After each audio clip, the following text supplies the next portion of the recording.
En la historia de la humanidad ha habido mujeres a las cuales eran solicitados sus favores para acudir a un servicio funeral, a llorar a alguien ajeno totalmente a su familia, amigos o afectos.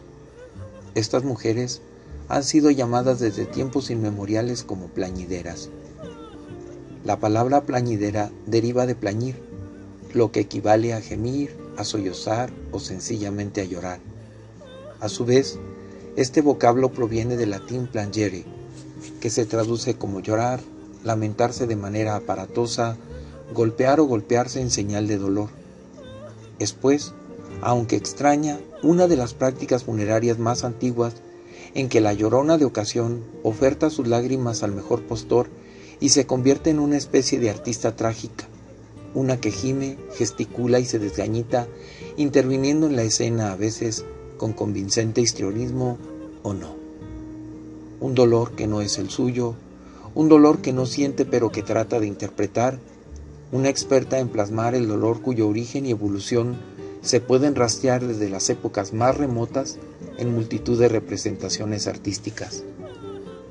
Desde entonces, y a través de muchas culturas, el llanto pagado era la manera de dejar una constancia ante el mundo, tanto del dolor de los familiares del difunto, como de su estatus social y económico, puesto que aquellas mujeres solicitaban una retribución que muchas veces los familiares del fallecido no podían pagar. Lloronas, lastimeras, vocetrices o plañideras simplemente aparecen frecuentemente en las fuentes arqueológicas a través de la historia, vasos, pinturas, esculturas o literatura. Estas expresiones artísticas son la manera de acercarnos al estudio de una figura que fue decisiva a lo largo de las épocas, puesto que, asombrosamente, son contadas las veces que son mencionadas en otro tipo de documentos antiguos o papiros. Las plañideras eran seres psicopompos, que con sus lágrimas y cánticos preparaban el paso del difunto al otro mundo, como si de una metáfora de Caronte atravesando el Hades se tratara. Estas mujeres tenían relación con las prácticas más antiguas de magia, un rito de transición documentado a través del arte desde épocas muy antiguas. En la epopeya de Gilgamesh, considerada la narración más antigua de la historia, en donde ya aparecen plañideras, en su narración, el cuneiforme del segundo milenio antes de Cristo, Enkidu, llora por su amigo y dice: «Me lamento amargamente como una plañidera». Dice también: «Para Tamuz, el amante de tu juventud, has ordenado llantos año tras año». Señala, en la antigüedad ya se incluía su representación acompañado al cortejo fúnebre, una de las imágenes más antiguas que se conserva en el Museo del Louvre.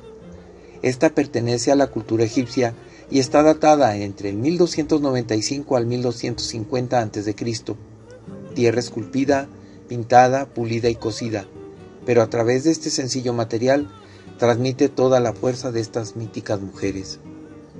Se cree que puede representar a la diosa Isis llorando por su esposo Osiris, asesinado vilmente por su hermano Set, el cual fue cortado en pedazos y sus restos expandidos por todo el reino. Su esposa, tras largas caminatas, encontró todas las partes menos el miembro viril y las unió con ayuda del dios Anubis. Es el origen mítico de la momificación y asimismo de las plañideras. En esta preciosa esculturilla se lleva las manos a la cabeza. Es uno de los gestos más característicos de este gremio, carpere o arrancarse el cabello en señal de dolor extremo. Más sorprendente, si cabe, es la representación que aparece en la tumba Ramuz, visir de Amenhotep III, en la 18 dinastía. Entre estas cantoras de Hathor, como eran conocidas, tal y como nos narraría Heródoto mucho más tarde, era habitual que se emplasten a manera de luto de lodo del rostro y la cabeza, desfiguradas y desabrochadas y con los senos descubiertos, dejando en casa al difunto. Marchan por la ciudad llorando y dándose golpes de pecho, en forma de mea culpa. Iban en grupo y las letanías las alternaban con esos movimientos de manos que podemos ver en el fresco. El llanto se representa por lágrimas que caen de los ojos y muecas de sensible dolor. Aparecen niñas porque efectivamente la profesión era una heredad que se transmitía de madres a hijas que acudían a aprender el oficio. El ritual se introdujo en Grecia de manera temprana por las pinturas en cerámica del conocido como maestro de Dipilón, en una ánfora datada del 760 a.C., que mide nada más y nada menos que 1 metro con 55 centímetros de alto, del Museo Arqueológico Nacional de Atenas. Se representa el momento del enterramiento.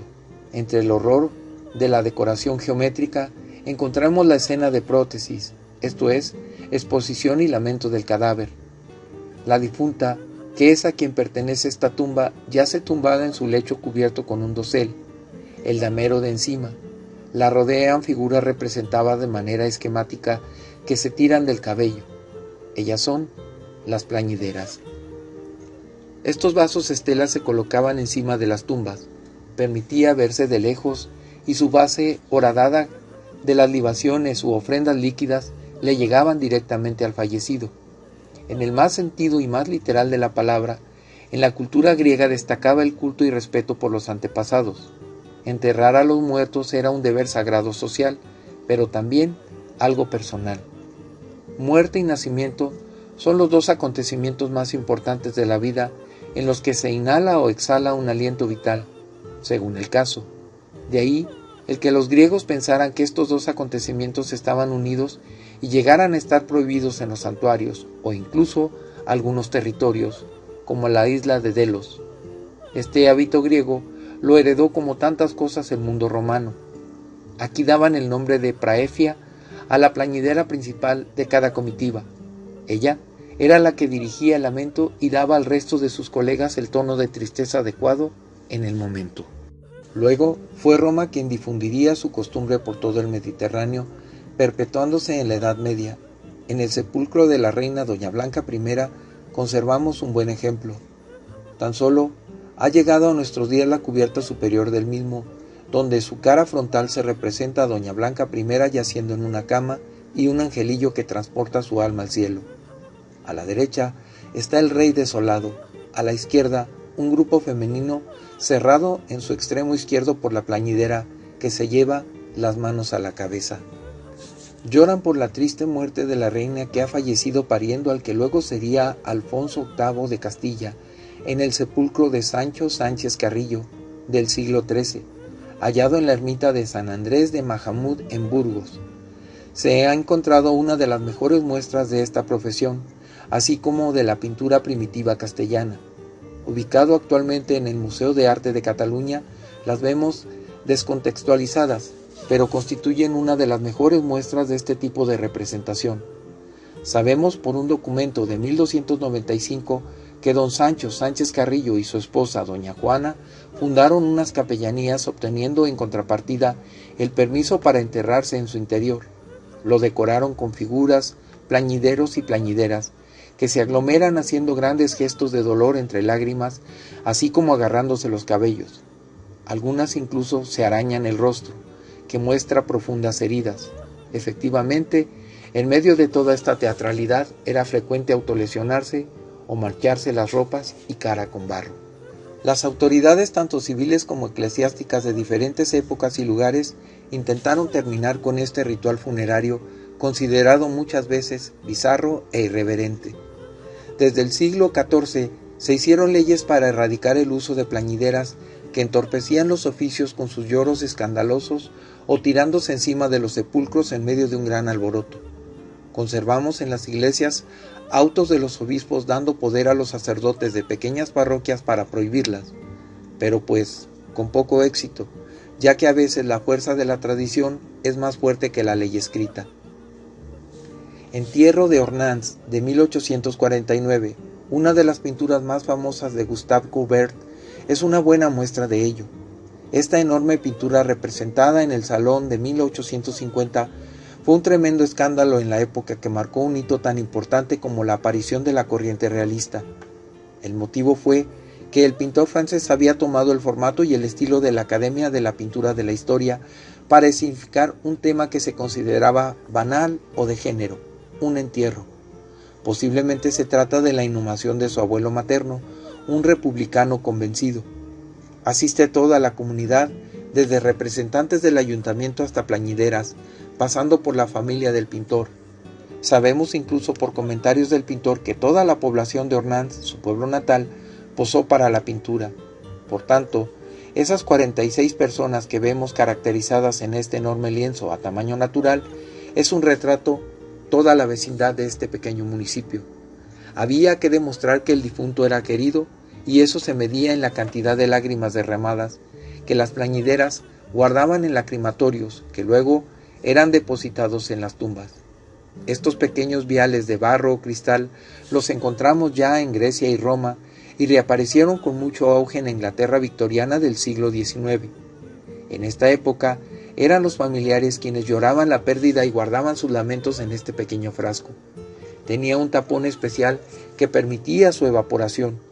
Su finalidad era marcar el final del luto una vez volatilizados estos pequeños lamentos. En España cuenta con una tradición en cuanto a plañidera se refiere. Junto a la iglesia parroquial de Santa María del Huaco, en Asturias, una espectacular escultura en bronce realizada en 2003, obra de Pepe Antonio Márquez, la rinde homenaje. Es innegable que las choronas gallegas, Niguere Gileac en Navarra o Erostic en las Vizcaínas, tuvieron un importante auge durante siglos. Su figura teóricamente desapareció en los años 50, aunque realmente se ha perpetuado en algunas poblaciones en el tiempo. El servicio de estas mujeres sirve para darle notoriedad al entierro porque se dice que cuanta más pesadumbre muestren las doncellas del lloro, mayor se cree que es la tragedia de la pérdida. En Semana Santa es habitual verlas llorando por la muerte de Cristo tras los pasos, o incluso en el carnaval en el entierro de la sardina, en el desfile que parodia un cortejo fúnebre. Otros países continúan contratando los servicios de estas mujeres o incluso realizando concursos nacionales donde se premia la espontaneidad, la creatividad en su vestuario y el histrionismo del llanto, como es el caso del Museo de la Muerte en San Juan del Río, Querétaro, en México. En Centroamérica y Sudamérica, sobre todo durante los siglos XVI y XVII, muchos de los difuntos no tenían a su familia allí, por venir de España. Era necesario el llanto para realizar el tránsito de la muerte, de ahí que se contratara a lloronas como si fuera un servicio funerario más. Los cementerios le siguen así honrando en piedra, como es el caso de Luján en Buenos Aires, cuya entrada está flanqueada por estas monumentales y cataquírticas figuras. A fin de cuentas, es junto al ancestral oficio de las meretrices uno de los oficios más antiguos del mundo, casi tanto como la existencia de la propia muerte. Mientras tanto, en el mundo cristiano, el uso de lamentatrices se censuró desde la Edad Media. La principal razón era que el lamento por los difuntos representaba una oposición al dogma cristiano de la resurrección y la vida eterna. Sin embargo, tanto la religión judía como la cristiana comparten elementos de llanto ritual. Incluso, el libro bíblico de Jeremías menciona el uso de lloronas como medio de intercesión entre Yahvé e Israel. Por su parte, el Nuevo Testamento muestra la imagen de mujeres con luto intenso tras la muerte de Jesús, principalmente en la figura de la Magdalena, y en cuanto al Islam, durante la España musulmana, se empleó el uso de plañideras como símbolo de estatus económico. Sin embargo, las plañideras en sí mismas fueron asociadas a la locura y el oficio por consiguiente fue estigmatizado. En la cultura náhuatl, el llanto tenía una psicología muy compleja, por lo cual es probable que sea el principal factor para la aparición de las plañideras mexicanas. De acuerdo con el testimonio de Diego Durán durante el funeral del gobernador Ahuizotl, se empleó un gran llanto luctuoso. Dichos ritos podían extenderse hasta por 4 días, sin embargo, hubo eventos en los que se lloró hasta por 80 días continuos. En estos casos, se creía que el llanto acompañaba a los difuntos en su viaje al Mictlán, por lo cual se puede considerar como un medio de comunicación. Además, la cultura mexica entendió el llanto con un valor positivo, ya que era el medio para superar situaciones políticas, mantener los vínculos tras la separación y fortalecer el espíritu. En México, las plañideras tuvieron su mayor auge en los años posteriores a la Revolución Mexicana, especialmente en la zona del centro del país, en los estados de Michoacán, Querétaro, San Luis Potosí, Guanajuato, Ciudad de México y el Estado de México mismo. Particularmente en San Juan del Río y en tiempos anteriores y posteriores a la lucha revolucionaria, era solicitado entre los ricos hacendados personas de una posición económica elevada, quienes recurrían a los servicios de estas mujeres para que le lloraran a sus muertos y ofrecerles así un mejor adiós. La gente adinerada traía a este tipo de personas a llorarle al muerto. Se le daba una descripción de quién era la persona, datos de la misma, aunque muchas veces ya conocían al hacendado o a la familia. Empezaron a hacer estas dinámicas a través del llorar, que era considerado un honor, que servía para resaltar al personaje, lo que fue en su vida, tanto en las cosas buenas como en las malas. Pero también eran contratadas para acompañar a aquellos difuntos que no eran, digamos, muy queridos por su familia o por el pueblo, o que habían muerto solos y no tenían quien les llorara, como un mero trámite de paso. De ahí que estas mujeres, además de llorar, hablaban sobre las bondades que en vida pudo haber tenido el fallecido, aunque realmente fuesen muy cuestionables sus palabras, pero buscando así la simpatía de quienes asistían al sepelio.